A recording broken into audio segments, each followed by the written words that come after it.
日本人眼中的中国反卫星战力，要激光有激光，要导弹有导弹。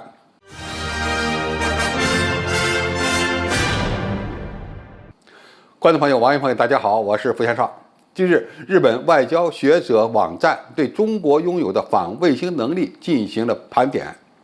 从中我们可以看到中国对西方在太空领域所形成的威慑力。日本媒体评述说，中国目前拥有的地面定向能武器系统，尽管其确切能力仍不得而知，但是有消息称，中国正在着手开发其采用定向能武器的天基平台。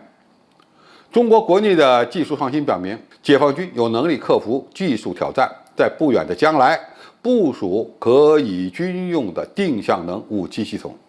如果成功，解放军将能够限制美军的能力。高度依赖卫星的美军在印太地区作战，失去了太空资产的支撑，将是不可想象的。首先，中国拥有直接上升式反卫星导弹，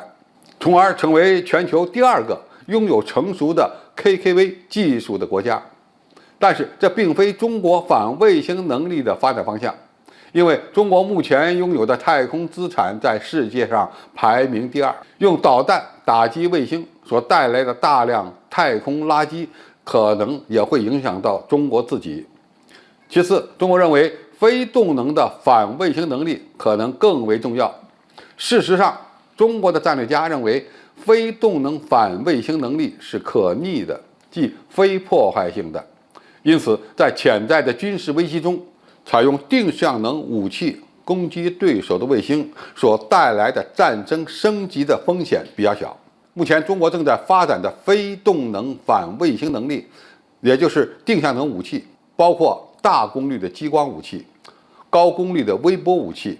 毫米波发射器以及粒子束武器等等。外界对中国的定向能武器的研制进度并不清楚，但是美国国防情报局2022年的一份报告中得出结论说，解放军已经拥有了具备不同功率的地面激光武器系统。开源的证据已经发现，至少有4到5个主要站点容纳了这样的系统。地面激光武器对抗空间的卫星，其主要技术障碍是受天气的影响，所以中国有可能通过增加地面激光器的发射功率的方法来克服这一问题。中国的研究人员最近在使用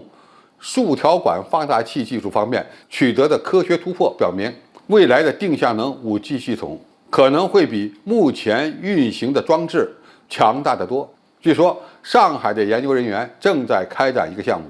据称他们能够在2023年左右发射100佩塔瓦的激光，其能量是世界上最大的核电站容量的10倍以上。中国还拥有更强大的太空目标追踪能力。国防科技大学的一个团队已经开发出了一种雷达，可以跟踪和观察近地轨道上的物体，分辨率可达3毫米，可以促进反卫星打击的损害评估，以支持地面的行动。当然，将激光武器部署于太空是反卫星的一个更合理的方式。由于与轨道卫星的距离相对较少，而且不需要穿透大气层，天基系统的功率要求将大大降低。中国领先的激光技术发展研究机构长春光学研究所作者早在2013年就提出，到本世纪20年代中期，天基激光武器对于中国的作战能力是可行的。日本人预测，中国的轨道定向能武器系统可能会在20年内